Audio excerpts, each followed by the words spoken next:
주고난 받기 전에 수많은 무리가 영광의 찬송 불러 주 찬양하였네. 이같이 우리들도 주 환영하오니 그 넓은 사랑 안에 다 받아 주소서.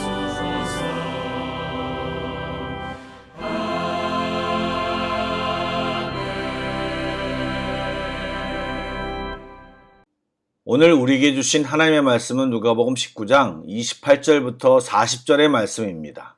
신약성경 129쪽입니다. 누가복음 19장 28절부터 40절의 말씀을 드라마 바이블로 낭독합니다. 예수께서 이 말씀을 하시고 예루살렘을 향하여 앞서서 가시더라. 감나몬이라 불리는 산 쪽에 있는 벳바게와 베다니에 가까이 가셨을 때 제자 중 둘을 보내시며 너희는 맞은편 마을로 가라. 그리로 들어가면 아직 아무도 타보지 않은 나귀 새끼가 매어 있는 것을 보리니 풀어 끌고 오라. 만일 누가 너희에게 어찌하여 푸느냐 묻거든 말하기를 주가 쓰시겠다 하라. 보내심을 받은 자들이 가서 그 말씀하신 대로 만난지라. 나귀 새끼를 풀 때에 그 임자들이 이르되 어찌하여 나귀 새끼를 푸느냐? 주께서 쓰시겠다. 그것을 예수께로 끌고 와서 자기들의 겉옷을 나귀 새끼 위에 걸쳐놓고 예수를 태우니 가실 때 그들이 자기의 겉옷을 길에 펴더라. 이미 감람산 내리막길에 가까이 오심에 제자의 온 무리가 자기들이 본 바 모든 능한 일로 인하여 기뻐하며 큰 소리로 하나님을 찬양하여 찬송하리로다. 주의 이름으로 오시는 왕이여, 하늘에는 평화요, 가장 높은 곳에는 영광이로다. 무리 중 어떤 바리새인들이 말하되 선생이여, 당신의 제자들을 책망하소서. 내가 너희에게 말하노니 만일 이 사람들이 침묵하면 돌들이 소리 지르리라. 안녕하세요. 벌써 토요일입니다. 저는 새벽 예배와 기도회를 준비하며 일주일을 보냈는데 여러분들은 한 주간을 어떻게 보내셨나요? 평안하셨습니까? 각자 다양한 상황 속에 계셨겠지만 오늘도 예배를 드릴 때 주님의 은혜와 평강이 우리 모두를 붙드는 경험이 있는 귀한 시간이 되기를 축복합니다. 아멘. 말씀을 나누겠습니다. 오늘 본문은 예수님이 예루살렘으로 입성하는 장면입니다. 본격적인 입성의 내용이 나오기 전에 사전 준비 내용을 먼저 소개하고 있습니다. 예수님께서는 제자 둘을 보내시어 아무도 타보지 않은 나귀 새끼를 풀어서 끌고 오라고 명하셨습니다. 왜냐하면 예루살렘 입성을 위해 예수님은 어린 나귀가 필요했기 때문입니다. 구약성경 스가랴에서 그렇게 할 것이라고 또 그러한 행동이 메시아의 사인으로 이미 예언되어 있었기 때문입니다. 이것은 예수님께서 즉흥적으로 행하신 것이 아니라 하나님의 일을 완수하기 위해 철저히 준비하시어 행한 일임을 보여주고 있습니다. 여러분, 주님이 철저히 준비하여 하신 일이 무엇입니까?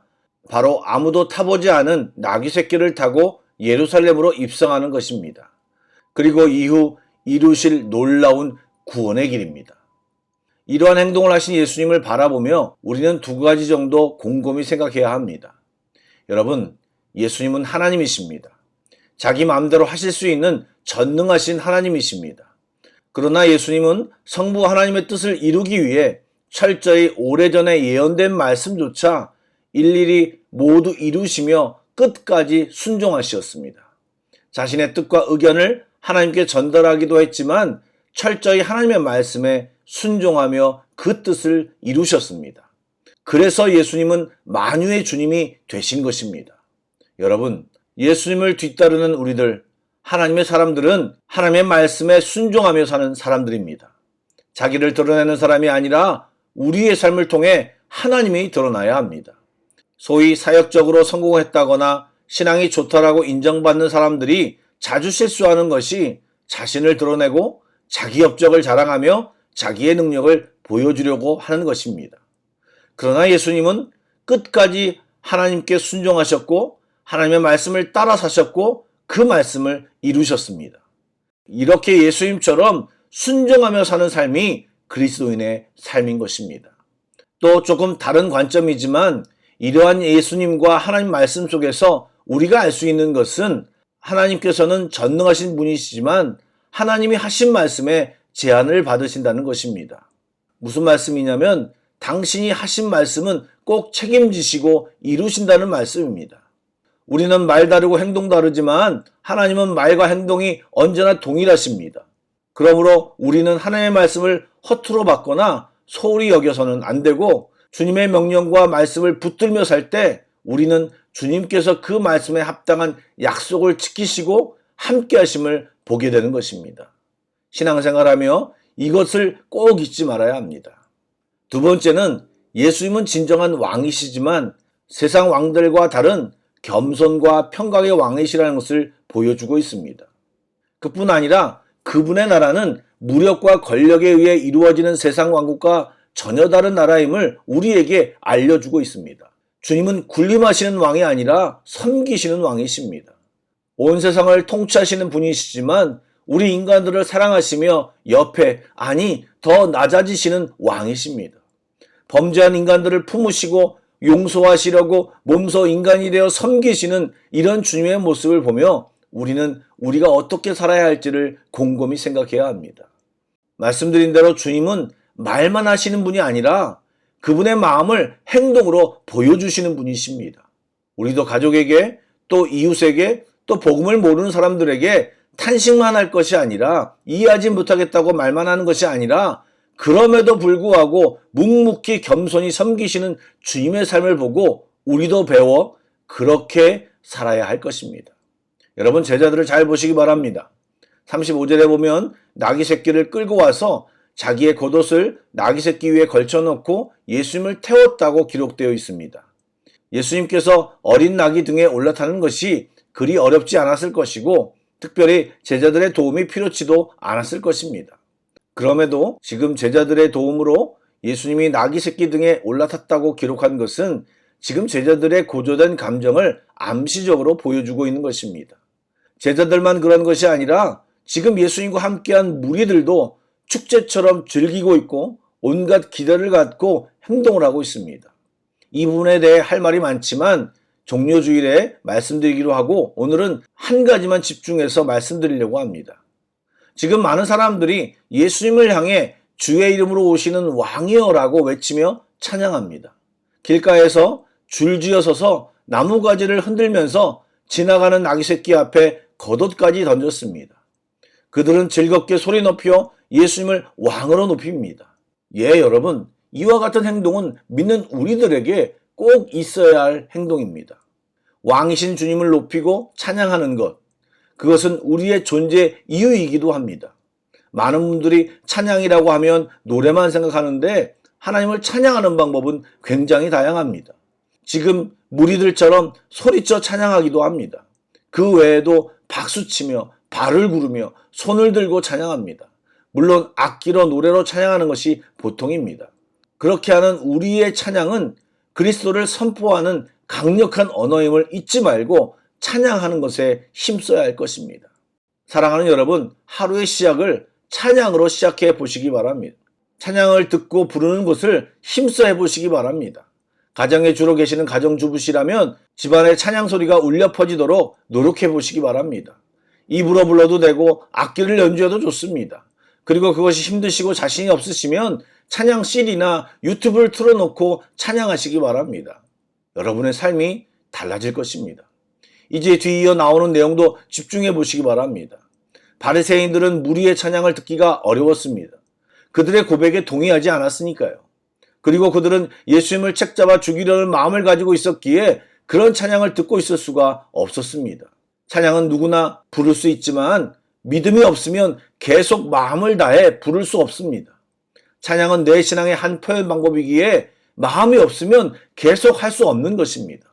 그러자 바리새인들은 예수님께 제자들을 책망하라고 요청까지 합니다.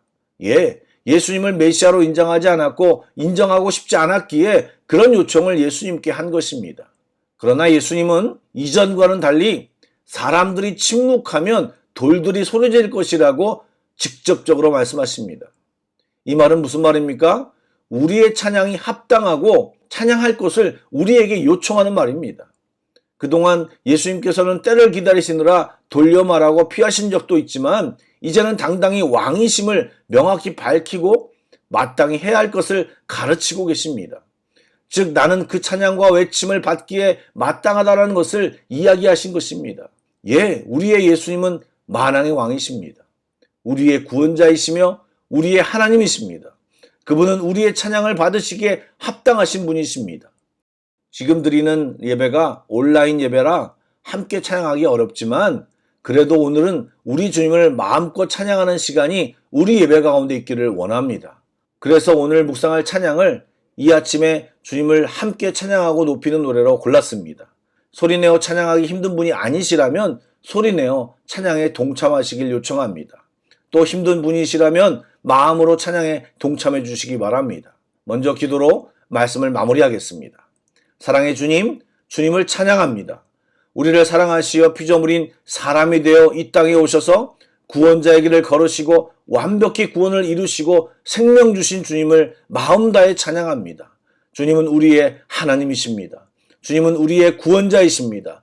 주님, 입으로만 찬양하지 않게 하시고 이제 정말 그 주님을 믿는 자로서 삶 속에서 주님을 드러내며 높이고 선포하고 전하는 자로 살아가게 하여 주시옵소서. 예수님의 이름으로 기도드립니다. 아멘. 계속해서 함께 찬양을 부르신 뒤에 합심기도와 개인기도로 나아가겠습니다.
삶